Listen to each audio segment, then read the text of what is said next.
오늘 우리에게 주신 하나님의 말씀은 전도서 7장입니다. 제7장. 좋은 이름이 좋은 기름보다 낫고 죽는 날이 출생하는 날보다 나으며 초상집에 가는 것이 잔치집에 가는 것보다 나으니 모든 사람의 끝이 이와 같이 됨이라. 산 자는 이것을 그의 마음에 둘지어다. 슬픔이 웃음보다 나음은 얼굴에 근심하는 것이 마음에 유익하기 때문이니라. 지혜자의 마음은 초상집에 있으되 우매한 자의 마음은 혼인집에 있느니라. 지혜로운 사람의 책망을 듣는 것이 우매한 자들의 노래를 듣는 것보다 나음이라. 우매한 자들의 웃음소리는 솥 밑에서 가시나무가 타는 소리 같으니 이것도 헛되니라. 탐욕이 지혜자를 우매하게 하고 뇌물이 사람의 명철을 망하게 하느니라. 일의 끝이 시작보다 낫고 참는 마음이 교만한 마음보다 나으니 급한 마음으로 노를 바라지 말라.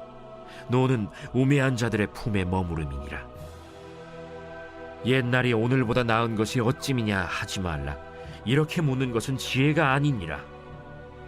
지혜는 유산같이 아름답고 햇빛을 보는 자에게 유익이 되도다. 지혜의 그늘 아래에 있음은 돈의 그늘 아래에 있음과 같으나 지혜에 관한 지식이 더 유익함은 지혜가 그 지혜 있는 자를 살리기 때문이니라. 하나님께서 행하시는 일을 보라. 하나님께서 굽게 하신 것을 누가 능히 곧게 하겠느냐. 형통한 날에는 기뻐하고 곤고한 날에는 되돌아보아라. 이 두 가지를 하나님이 병행하게 하사 사람이 그의 장래일을 능히 하려 알지 못하게 하셨느니라. 내 허무한 날을 사는 동안 내가 그 모든 일을 살펴보았더니 자기의 의로움에도 불구하고 멸망하는 의인이 있고 자기의 악행에도 불구하고 장수하는 악인이 있으니 지나치게 의인이 되지도 말며 지나치게 지혜자도 되지 말라. 어찌하여 스스로 패망하게 하겠느냐. 지나치게 악인이 되지도 말며 지나치게 우매한 자도 되지 말라. 어찌하여 기한 전에 죽으려고 하느냐.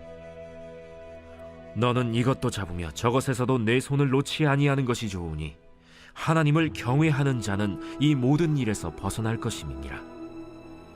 지혜가 지혜자를 성읍 가운데에 있는 10명의 권력자들보다 더 능력이 있게 하느니라.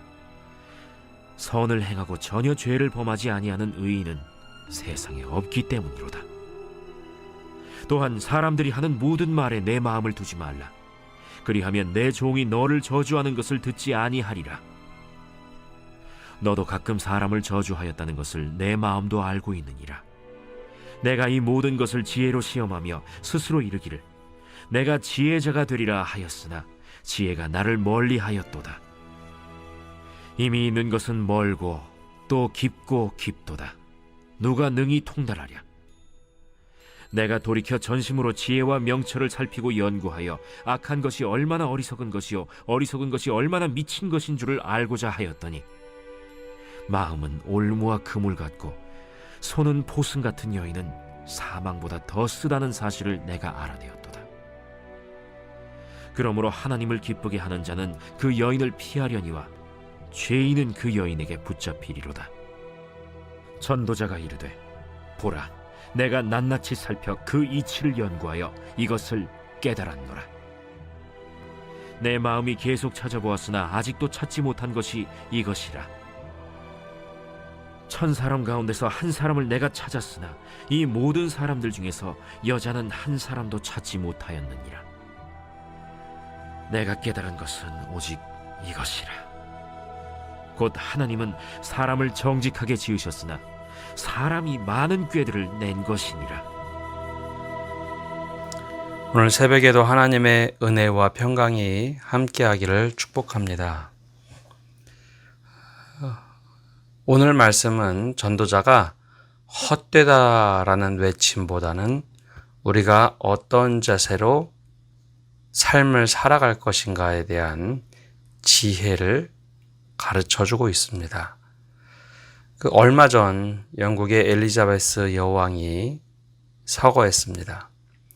영국의 현대사뿐 아니라 유럽에 지대한 영향을 주었던 그녀가 세상을 떠나자 전 세계 많은 정상들과 국가들이 애도를 표하고 있습니다.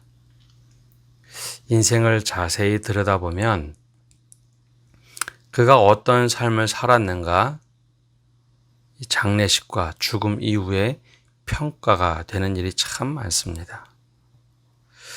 바로 그때 그 모습을 보면서 우리는 과연 어떠한 삶을 살아야 되는가 생각을 하게 되죠. 오늘 전도사는 가장 먼저 이 장례에 대한 말씀으로 시작을 합니다. 1절에 이렇게 시작합니다.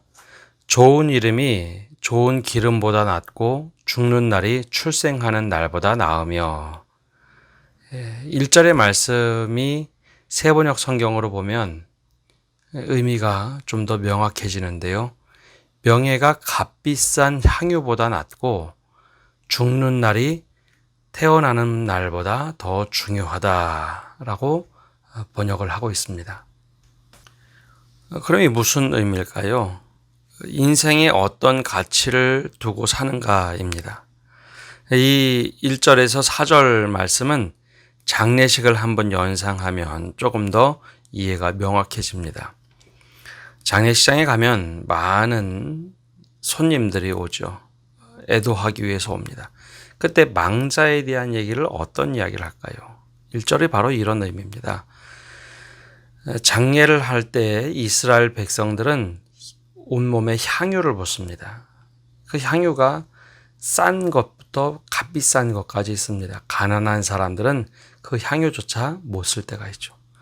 근데 돈이 많아서 명예는 없어도 돈이 많아서 그날 장례식 때 엄청난 고급된 향유를 썼습니다. 그럼 사람들이 뭐라고 할까요? 돈이 많으니까 저런 것도 안 해. 저런 모습도 안 해. 그 이야기가 회자되는 것보다는 그의 인생에 어떤 인생을 살았는가. 야, 저 사람의 이름이 정말 이름값 하네. 저 사람은 명예롭게 살았는데 하는 이야기 회자되는 것이 더 중요하다는 겁니다. 그런 의미에서 뒤에 말씀이 나오는 겁니다. 죽는 날이 출생하는 날보다 더 낫다. 그래서 2절과 3절에 이어져서 나오는 이야기입니다. 초상집에 가는 것이 잔치집에 가는 것보다 나으니 모든 사람의 끝이 이와 같이 됨이라. 산자는 이것을 그의 마음에 둘지어다. 슬픔이 웃음보다 나음은 얼굴에 근심하는 것이 마음에 유익하기 때문이라. 2절에 무엇을 말하고 있을까요? 잔치집에 간다는 것은 보통 결혼식이죠. 결혼식에 가는 것보다는 장례식장에 가는 것이 더 중요하다는 겁니다. 생각을 할 수 있죠. 사람의 끝이 이렇구나. 출발은 각자 정한 때가 있어서 다 출발의 예고가 됩니다. 결혼식은 예고가 되죠. 그러나 장례식은 예고가 되지 않습니다. 갑작스럽게 이루어지죠. 그 사람이 어떤 가치 있는 인생을 살았는가는 장례식 때 결정이 되고 그 이후에 사람들의 평가가 이제 이루어지기 시작합니다. 세계적인 장례식이 비슷한 시기에 있었습니다. 이번에 엘리자베스 여왕이 서거하자 다이아나비가 소환이 됐습니다. 다이아나비가 교통사고로 사망을 했을 때 비슷한 어간에 영국의 캘커타에서 사역했던 마더 테레사도 장례식이 있었습니다. 그 다이아나비, 사람들이 엄청나게 많이 추모를 했죠. 그와 동일하게 아무것도 없이 소박하게 세상을 떠났던 마더 테레사도 엄청나게 많은 사람들이 추모했습니다. 여기서 핵심적인 것은 그들이 따뜻한 인생을 살았더니 사람들이 알더라는 것이죠. 명예가 있다는 겁니다. 한 사람은 굉장히 화려한 장례식을 했습니다. 한 사람은 굉장히 소박한 장례식을 했습니다. 근데 애도의 깊이가 돈과는 상관이 없이 깊었다는 거죠. 사랑을 베풀고 값진 인생을 살자 사람들이 알아서 애도합니다. 그것을 우리가 기억하라라는 겁니다. 지혜자, 4절의 지혜자의 마음은 초상집에 있으되 우매한 자의 마음은 혼인집에 있느니라. 그래서 지혜자들은 장례에 가서 인생을 배우고 깨닫습니다. 그런데 우매한 자는 그런 깨달음조차 하려고 하지 않습니다. 마냥 즐겁고 기쁜 것만 추구하는 거죠. 내 인생이 즐거운 인생만 추구하려고 하는 것이죠. 그 어리석은 자입니다. 그래서 슬픔이 웃음보다 나음은 얼굴에 근심하는 것이 마음에 유익하기 때문이라. 기쁨은 사실 배우는 것은 없습니다. 마음을 행복하게 하죠. 그러나 슬픔은 마음에 하나의 교훈을 새겨줍니다. 내가 어떻게 살아야 될까? 바로 오늘 전도자는 이 지혜를 가르쳐주고 있습니다.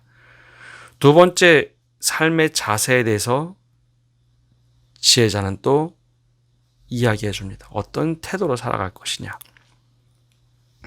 5절과 6절을 보면 이렇게 시작합니다.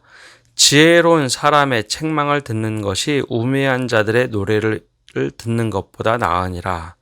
우매한 자들의 웃음소리는 솔 밑에서 가시나무가 타는 소리 같으니 이것도 헛되니라.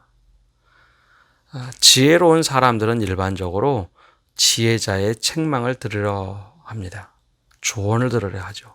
우매자는 다른 사람의 조언을 듣는 것보다는 자신을 칭찬하는 사람들의 이야기에 귀를 기울입니다. 특히 우매자들이 막 주변에서 칭찬하고 환송하는 소리에 파묻혀서 내가 정말 그런 지혜로운 사람인가 보다 착각을 하는데요. 그 우매한 사람입니다. 우매한 사람은 반대로 또 지혜로운 사람들의 책망을 들으려 하지 않습니다. 조언을 들으려 하지 않죠. 반대로 지혜자는 사람들의 칭찬에 도취되지 않습니다. 그 칭찬이 용비어천가로 잘못된 칭찬인지 아닌지 생각하기 때문입니다. 그래서 잠언에도 나오듯이 쓴 약, 즉 양약은 우리 입에 쓰다는 것을 반복해서 얘기하죠. 아프지만 그것이 나에게 도움이 된다는 겁니다. 지혜로운 사람의 책망을 듣는 것이 우매한 자들의 노래를 듣는 것보다 나으니라라고 하는 이 말 속에 담겨져 있는 것은 지혜로운 사람은 일반적으로 더 지혜롭게 되고 우매한 사람은 더 우매자가 된다는 것이죠. 그래서 우매한 자들의 웃음소리, 그 칭찬하는 소리와 기뻐하는 소리, 환호소리는 솔 밑에서 가시나무 타는 소리 같으니 이거 정말 조심하라는 겁니다. 근데 지혜자도 조심해야 할 것이 있습니다. 바로 7절에 나오는 것처럼 탐욕이 지혜자를 우매하게 하고 뇌물이 사람의 명철을 망하게 한다라는 이 말씀을 기억해야 합니다. 지혜자를 무너뜨리는 것 중에 탐욕입니다. 아무리 조언을 많이 들어도 탐욕이 내 안에 막 뽀글뽀글 솟아오르면 오판을 합니다. 욕망이 나를 앞서기 때문이죠. 지혜로운 판단을 하지 못하고 이성적이거나 합리적인 판단을 하지 못하고 탐욕이 나를 지배하면 잘못된 판단을 합니다. 다윗도 솔로몬도 노년에 탐욕이 생겨서 잘못된 길을 갑니다. 또한 지혜자가 실수하는 도구로 쓰여지는 것 중에 하나가 바로 뇌물입니다. 지혜자에게 뇌물을 자꾸 주면요, 사람이 오판을 할 수 있습니다.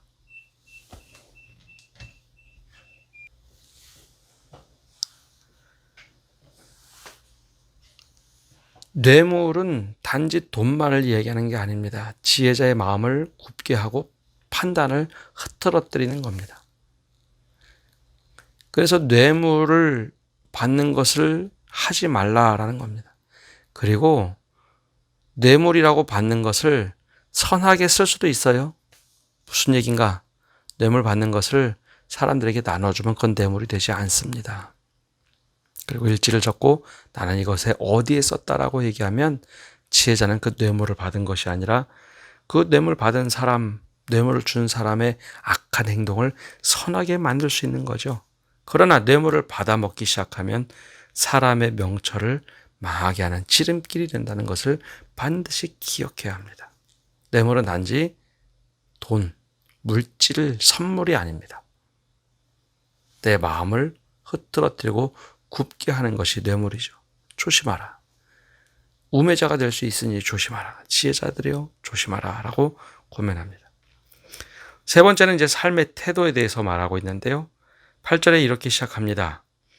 일의 끝이 시작보다 낫고 참는 마음이 교만한 마음보다 나으니라. 처음 시작과 끝을 얘기하는데요. 어떤 경우에는 시작은 굉장히 거창하나 끝이 아주 초라한 것이 있습니다.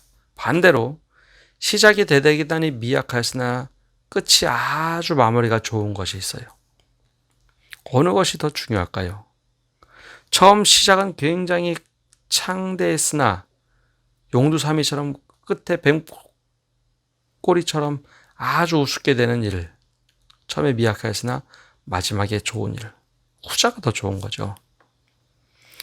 일의 끝이 시작보다 낫다는 것은 일의 끝이 처음 시작하는 것보다 좋은 마무리하는 것이 중요하다는 겁니다.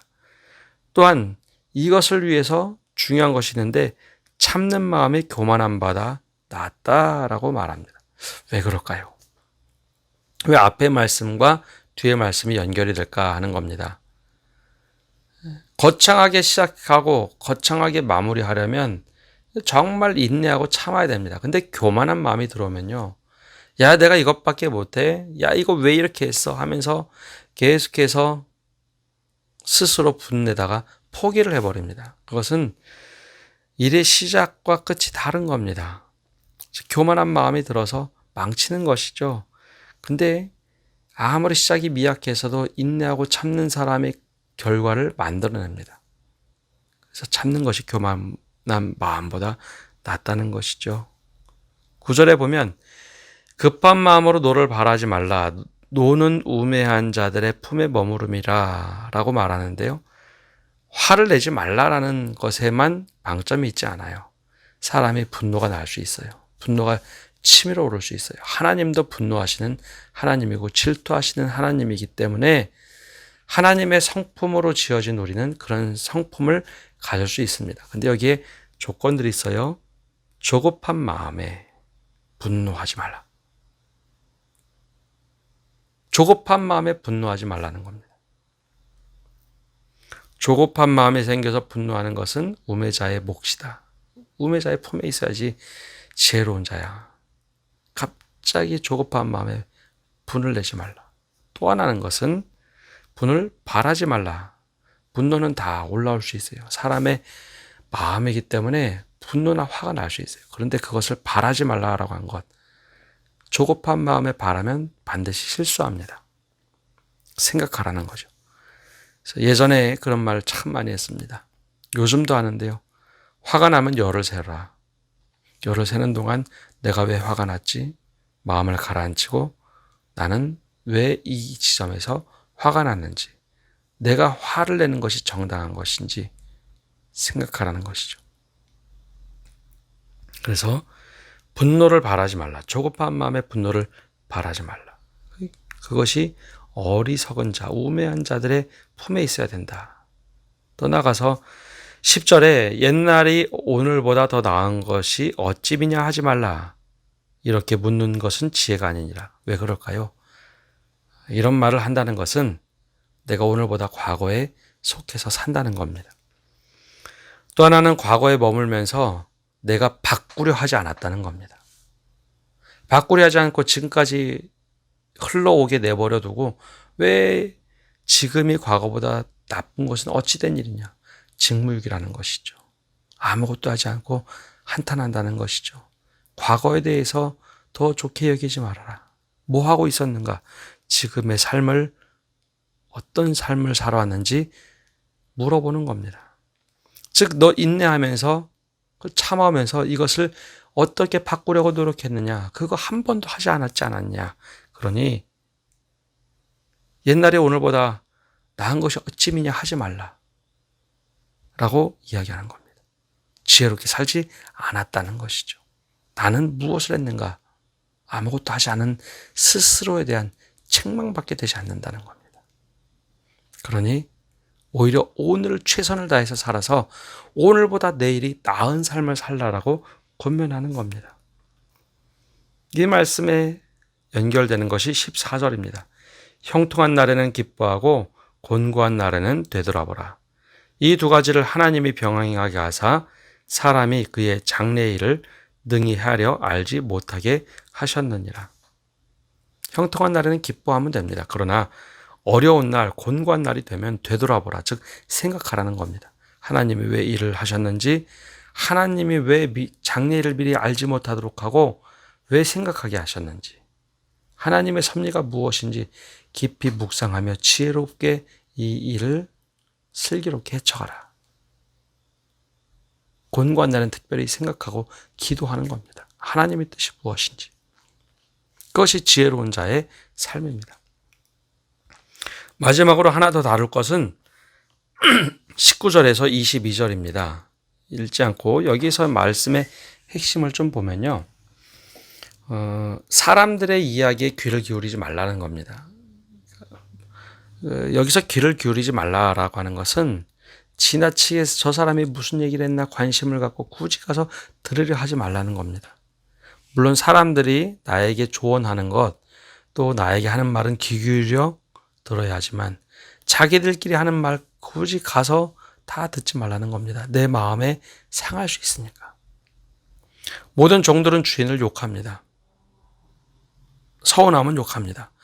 아무리 잘해주어도 자기에게 불이익이 가면 종들은 주인을 욕하기 마련입니다. 더 나아가서 저주하기 마련이죠. 근데 그 얘기했다고 거기에 마음 쓰여서 막 마음을 뺏기지 말라는 겁니다.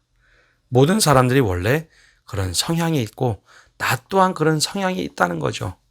그래서 지나치게 귀를 기울여서 남들이 무슨 얘기하나 다 듣지 말라는 겁니다. 그게 우매한 사람이라는 것이죠.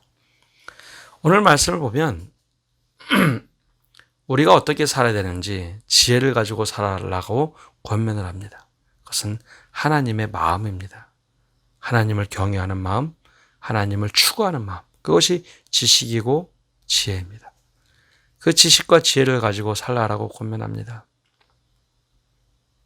그렇다고 내가 최고의 지혜자가 되려고 노력하지도 말고 어리석은 우매한 자가 되는 우에 빠지지도 말라라고 권면합니다. 왜냐하면 내가 지혜의 최선으로 살려고 노력하다가 스스로 무너지지 않도록 하기 위해서 바로 적당히 지혜로운 자가 되되 하나님 경외하는 사람 되어 살라 권면합니다. 오늘도 이 은혜가 우리 모두에게 동일하게 임하기를 원하고 이 말씀이 우리 안에 흘러서 빠져가는 것이 아니라 머물러서 내 살이 되고 피가 되고 내 삶을 견인하는 그런 말씀이 되기를 축복합니다. 기도하겠습니다.